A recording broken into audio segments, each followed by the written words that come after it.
మంచిర్యాల జిల్లాలో పర్యటిస్తున్నారు రాష్ట్ర కార్మిక శాఖ మంత్రి వివేక్ వెంకటస్వామి. వివిధ అభివృద్ధి కార్యక్రమాల్లో పాల్గొంటున్నారు. కేతన్పల్లిలో 6 లక్షల రూపాయలతో నిర్మించిన మెప్మా కార్యాలయ భవనాన్ని ప్రారంభించారు. మహిళా సంఘాలకు బ్యాంకు లింకేజీతో 2 కోట్ల రుణాలు పంపిణీ చేశారు. రామకృష్ణాపూర్లో నూతనంగా నిర్మించిన మెప్మా భవనాన్ని ప్రారంభించారు.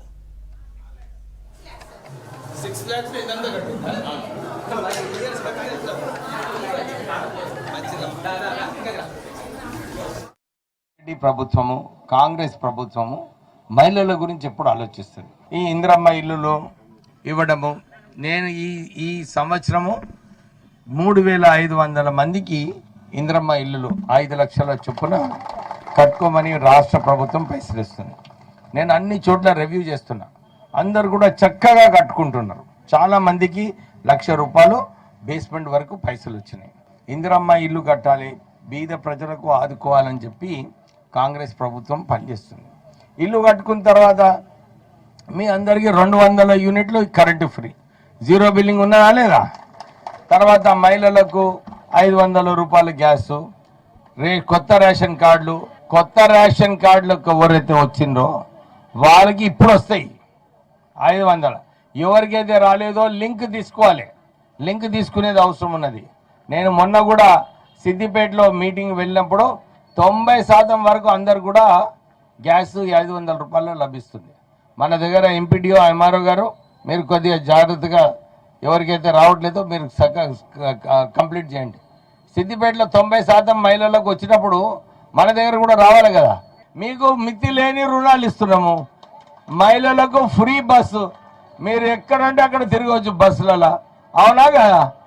మీ అందరికీ మహిళలకు ఫ్రీ బస్ కోసము ఇప్పటి వరకు మన కాంగ్రెస్ ప్రభుత్వము 10,000 కోట్ల రూపాయలు ఖర్చు పెట్టింది. మీ సన్న బియ్యానికి ఇప్పటి వరకు 9,000 కోట్ల రూపాయలు రాష్ట్ర ప్రభుత్వం ఖర్చు పెట్టింది. ఈ నిధులు ఎక్కడి నుంచి వస్తాయమ్మా? ఇది మీ నిధులే. ఇంతకుముందు టీఆర్ఎస్ ప్రభుత్వం ఏం చేసింది? ఖజానా ఖాళీ చేసింది. 60,000 కోట్ల అప్పు ఉంటే 8 లక్షల కోట్ల అప్పు చేసిందంటే నెలకు ఎంత భారం ఉంటుందమ్మా? 5,000 కోట్ల రూపాయలు నెలకు ఖాళీ మిత్తి ఎంత ఉంటుంది? 5,000 కోట్లు. ఇది మీకు అర్థమవుతుంది మంచిగా, ఎందుకంటే ఇప్పుడు మిత్తి లేని రుణాలు వస్తున్నాయి కదా, అవునా కదా? ఇప్పుడు మీకు మిత్తి ఏంటంటే ఆ మంచిగా అర్థమవుతుంది. సంవత్సరానికి రాష్ట్ర ప్రభుత్వము 65,000 కోట్ల రూపాయలు కేవలం మిత్తి కడుతున్నది. ఇప్పుడు కాళేశ్వరం ప్రాజెక్ట్ కట్టిండు కేసీఆర్, ప్రపంచంలోనే పెద్ద ప్రాజెక్ట్ అన్నాడు. ఎవరికన్నా ఒక బొట్టు నీళ్ళు వచ్చినాయా? రాలేదు. కానీ ఎన్ని లక్షల కోట్ల వృధా అయింది? 1,00,000 కోట్ల రూపాయల వృధా అయింది. ఈ 1,00,000 కోట్ల రూపాయలు ఉండుంటే మన అందరికీ డబుల్ బెడ్రూమ్ ఇల్లు వస్తుండే కదా. గ్రూప్లో ఉన్న పైసలు గ్రూప్లోనే ఖర్చు పెట్టాలి. మళ్ళీ దానికి మిత్తి బ్యాంకు కట్టేటప్పుడు మళ్ళీ బ్యాంక్కి మిత్తి కట్టేయాలి. ఇప్పుడు దీంట్లో కూడా ఉన్నది ఒక స్కీము, ఎవరైతే బ్యాంక్కి సరిగా పైసలు కట్టినరో, ఏం స్కీమ్ అయ్యేది? వడ్డీ లేని రుణాలు వాళ్ళకే వస్తుంది. సో మనము క్రమశిక్షణతోని మన బిజినెస్ చేసుకుంటే మనకు వడ్డీ లేని రుణాలు వస్తాయి, మనకు నిధులు మంచిగా బ్యాంక్ ఇంకోసారి వచ్చినప్పుడు అరే మంచి పార్టీ ఇది, నాకు నా పైసలు వస్తాయి అని చెప్పి ఇంకొక 10,000 ఎక్స్ట్రా వస్తుంది. ఇతర మహిళా గ్రూపులు ఏం చేస్తున్నారు, మనం ఏం చేయాలి, ఈ ఆలోచన ఉంటే మంచిగా పనులు అవుతాయి. మంచిర్యాల జిల్లాలో పర్యటిస్తున్నారు రాష్ట్ర కార్మిక శాఖ మంత్రి వివేక్ వెంకటస్వామి.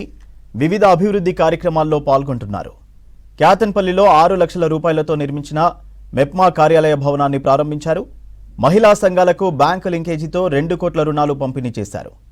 రామకృష్ణాపూర్లో నూతనంగా నిర్మించిన మెప్మా భవనాన్ని ప్రారంభించారు.